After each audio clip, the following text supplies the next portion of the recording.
Hi అండి, అందరికీ hi. ఎలా ఉన్నారు? బాగున్నారా? ఒక విషయం ఏంటంటే అండి, సీరియస్గా చెప్తున్నాను.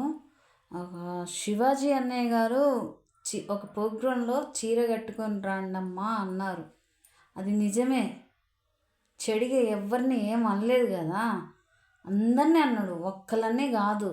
చీర కట్టుకోండి అమ్మా, ఆ గింత గింత మొక్కలు వేసుకొని వస్తే వాడు బట్టి వీడి బట్టి ఆ మొక్కలు ఓడిపోతే ఉన్న పరువు కూడా గంగలో కలుస్తుంది.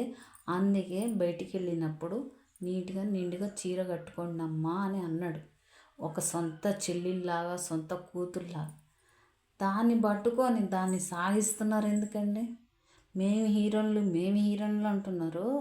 మీరు హీరోయిన్లే, మిమ్మల్ని ఎవ్వరు ఏం అనలేదు కదా. ఎన్ని మంది హీరోయిన్లు ఉన్నారు, మీకెందుకు పౌరుషం వచ్చింది?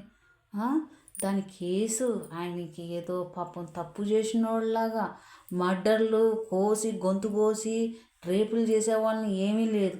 ఒక్క చీర కట్టుకోమన్న దాన్ని పాపం ఆయనకి ఏడు ఏడు ఏదో అంటారు కదా, 7 బావిలు నీళ్ళు తాపిచ్చినట్టు తాపిచ్చారు పాపం ఆయన్ని.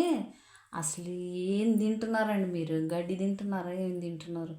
మీ ఒళ్ళు మీ ఇష్టం, మీ ఇంట్లో చూపించుకోండి హీరోయిన్లు, మేమేం అనట్లేదు.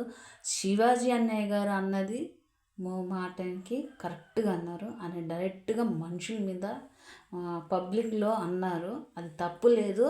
మీరు తప్పు కనుక్కొని మీ ముగ్గురికే రోషం పౌరుషం వచ్చిందమ్మా. ఇంకెవ్వరు లేరా భూమి మీద?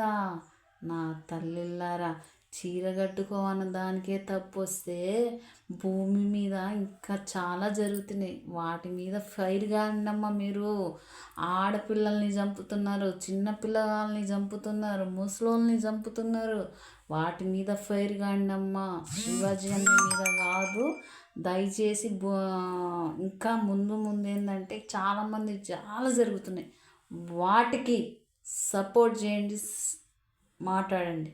శివాజీ అన్నయ్య గారు ఉట్టి చీర కట్టుకుని దాన్ని వారం నుంచి ఆయనకు చుక్కలు చూపిస్తున్నారు. అది కాదు ముఖ్యం. ఆయన కరెక్ట్గా అన్నారు శివాజీ అన్నయ్య గారు.